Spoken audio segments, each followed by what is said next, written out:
नमस्कार, आप देख रहे हैं पॉलिटिकल आइडिया और मैं हूं प्रदीप कुमार। मित्रों, आज हम बात कर रहे हैं बिहार में एनडीए की। बिहार में एनडीए, चूंकि पता है आपको, इसी वर्ष बिहार में विधानसभा के चुनाव होने हैं अक्टूबर नवंबर महीने में। 4 महीने का मात्र समय है और इस दौरान आपको पता है कि बिहार के मुख्यमंत्री नीतीश कुमार भी लगातार 2 दिन तक दिल्ली प्रवास पर थे। वहां पर 2 बैठकें, महत्वपूर्ण बैठकें थी। एक तो नीति आयोग की बैठक थी जिसमें कि प्रधानमंत्री और जितने भी राज्य के मुख्यमंत्री हैं वो सब के सब शामिल होते हैं, और दूसरा एक एनडीए की बैठक हुई। एनडीए के जितने भी देश भर में मुख्यमंत्री और उप मुख्यमंत्री हैं उनकी बैठक हुई नीति आयोग की बैठक से अलग।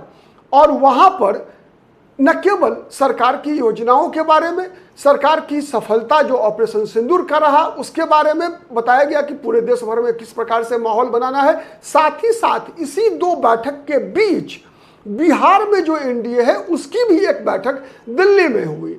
और उसी बैठक में मोटे तौर पर बिहार में कौन सी पार्टी कितनी सीटें लड़ेगी, इस बात को सिद्धांत रूप में तय कर लिया गया। और ये जो तय हुआ है दिल्ली में, इसमें केवल बीजेपी की तरफ से, जो बीजेपी के केंद्रीय नेता हैं, प्रधानमंत्री नरेंद्र मोदी, गृह मंत्री अमित शाह, भारतीय जनता पार्टी के राष्ट्रीय अध्यक्ष जेपी नड्डा और जो भारतीय जनता पार्टी के राष्ट्रीय प्रभारी हैं, बिहार के जो प्रभारी हैं विनोद तावरे, ये उपस्थित थे। साथ में बिहार के जो दोनों उप मुख्यमंत्री हैं सम्राट चौधरी और विजय सिन्हा, और विशेष रूप से दिलीप जायसवाल, वो सभी के सभी उपस्थित थे। बीजेपी की तरफ से, जनता दल के यू के तरफ से, आपको पता है कि जनता दल यू के जो राष्ट्रीय कार्यकारी अध्यक्ष है वो विदेशी दौरे पर है। भारत के सांसदों का सर्वदलीय प्रतिनिधिमंडल लेकर वो कई देशों की यात्रा पर है। तो उनके नहीं रहने के कारण वहाँ जो नीतीश कुमार के साथ जो बिहार में वरिष्ठ मंत्री है विजय चौधरी, साथ में केंद्रीय मंत्री ललन सिंह लगातार नीतीश कुमार के साथ मौजूद रहे। जनता, उसके अलावा जीतन राम मांझी केंद्रीय में मंत्री भी हैं और बिहार में घटक है। हिंदुस्तानी अवामी मोर्चा के राष्ट्रीय अध्यक्ष चिराग पासवान, जो कि लोक जनशक्ति पार्टी रामविलास पासवान के राष्ट्रीय अध्यक्ष हैं, वो भी दिल्ली में मौजूद थे। साथ में मौजूद थे राज्यसभा सदस्य उपेंद्र कुशवाहा। तो सिद्धांत रूप में मोटे तौर पे सभी दलों के लिए सीटों की संख्या तय कर ली गई है। और ये भी तय किया गया है कि जितना भी अभियान होगा वो सब का सब ज्वाइंट होगा। ऐसा नहीं होगा कि सीटें दे दी गई किसी गठबंधन को और वो सीटें जो है एनडीए जीत नहीं पाए, बल्कि हर सीट पर सामूहिक प्रयास होगा। इसीलिए सीटों को चिन्हित करना भी और सीट पर उम्मीदवार देना भी, इन सबों में आपसी कोऑर्डिनेशन होगा हर दल का। ऐसा नहीं कि चिराग पासवान को जो सीटें मिल गई तो चिराग पासवान जाने और जीतन राम मांझी को जो सीट मिल गई तो जीतन राम मांझी जाने, और बीजेपी को जो सीट मिली वो बीजेपी जानेगी। ऐसा नहीं होगा। एनडीए सामूहिक रूप से पूरे 243 विधानसभा सीटों पर चुनाव लड़ेगी और जो मिशन 225 2025 में 225 विधानसभा सीट पर जीत की जो मिशन, एक लक्ष्य रखा गया है एनडीए की तरफ से, उसको पूरा करने के लिए सामूहिक प्रयास होगा। इसीलिए यह भी तय किया गया कि अगर कोई विधानसभा सीट किसी गठबंधन सहयोगी के हिस्से में चला गया, लेकिन वहां पर उस गठबंधन सहयोगी के पास सक्षम उम्मीदवार नहीं है, तो उम्मीदवार दूसरे दल का भी हो सकता है, सहयोगी दल का भी हो सकता है, लेकर सिंबल।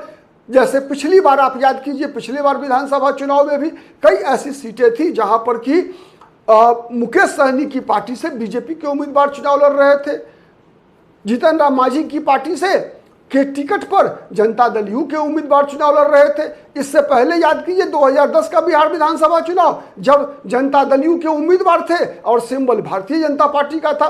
तो ऐसा सामूहिक प्रयास होगा। कई बार महागठबंधन में भी ऐसा हुआ है कि आरजेडी के उम्मीदवार थे लेकिन कांग्रेस के सिंबल पे चुनाव लड़े हैं। तो ऐसा ही इस बार भी होगा और उम्मीदवार का चयन भी सामूहिक रूप से होगा और सीटों का आइडेंटिफिकेशन भी सामूहिक रूप से होगा।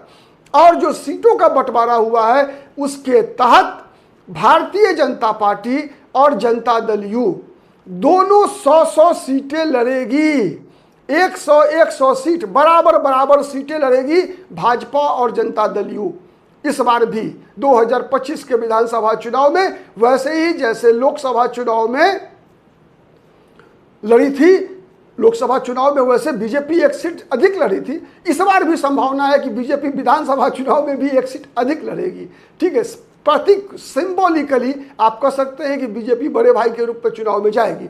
तो 101 सीट बीजेपी के हिस्से है, 100 seat Janata Dal United, 201 30 seat मिला है चिराग पासवान की पार्टी को। इस बार चिराग पासवान मुझे लगता है कि बहुत ही संतुष्ट होंगे।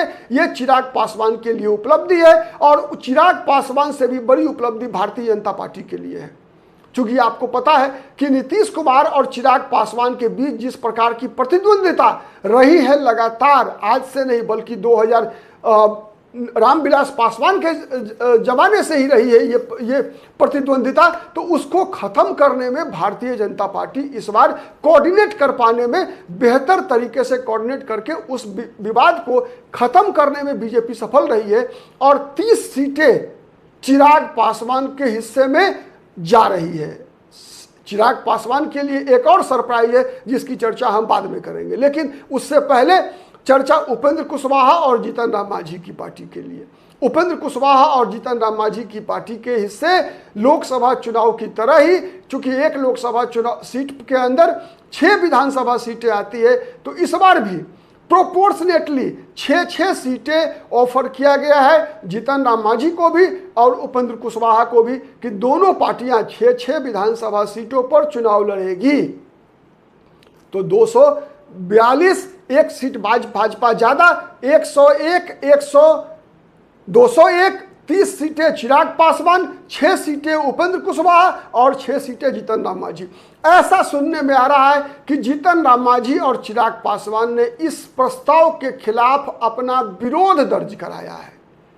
यह भी समाचार है कि इन दोनों ने अपना विरोध दर्ज कराया है कि इनके साथ 6 सीटें देना मात्र इनके प्रति अन्याय होगा। आपको पता है कि जब 2015 में एनडीए में थे उपेंद्र कुशवाहा और जीतन राम मांझी की पार्टी, तो लगभग 21 सीटें और 20 सीटें लड़े थे, लेकिन उस समय में जनता दल यू नहीं थी गठबंधन में। तो इसीलिए इस बार जो है, इस बार वो ये तो होगी नहीं 21 सीटें 20 सीटें, लेकिन इन लोगों की अपेक्षा है कि कम से कम 10-10 विधानसभा सीटें इन लोगों को लड़ने के लिए मिले, लेकिन वो अपेक्षाएं पूरी होती नहीं दिख रही है। और एक सरप्राइज चिराग पासवान के लिए है, लेकिन वही निगेटिव सरप्राइज है जीतन राम मांझी के लिए, क्योंकि जीतन राम मांझी हर वक्त अपने आप को चिराग पासवान और एलजेपी के बराबर में देखना चाहते हैं, तो इस मामले में उनको निराशा हाथ लगी है। सीट के मामलों में जहां तक मैंने बताया, चिराग पासवान की पार्टी 30 सीट पे लड़ेगी, लेकिन जीतन राम मांझी की पार्टी को मात्र 6 सीटें ऑफर की गई है। वहीं उप मुख्यमंत्री बनाने की बात भी चिराग पासवान की लगभग स्वीकार कर ली गई है। चिराग पासवान ने जो कहा था कि दिल्ली में मन नहीं लगता, बिहार बुला रहा है, तो ये बातें वो हवा में नहीं बोले थे। ये बात अब समझ में आ रही है कि केवल हवा में बोली गई बातें नहीं थी, कहीं ना कहीं इसके पीछे भारतीय जनता पार्टी का भी संकेत था। कुछ तो भारतीय जनता पार्टी और चिराग पासवान के बीच जब तक अंडरस्टैंडिंग नहीं बनी थी, तब तक इस प्रकार का बयान चिराग पासवान के द्वारा नहीं दिया गया था। यह अनुमान मैंने पहले दिन भी बताया था, आपको याद होगा।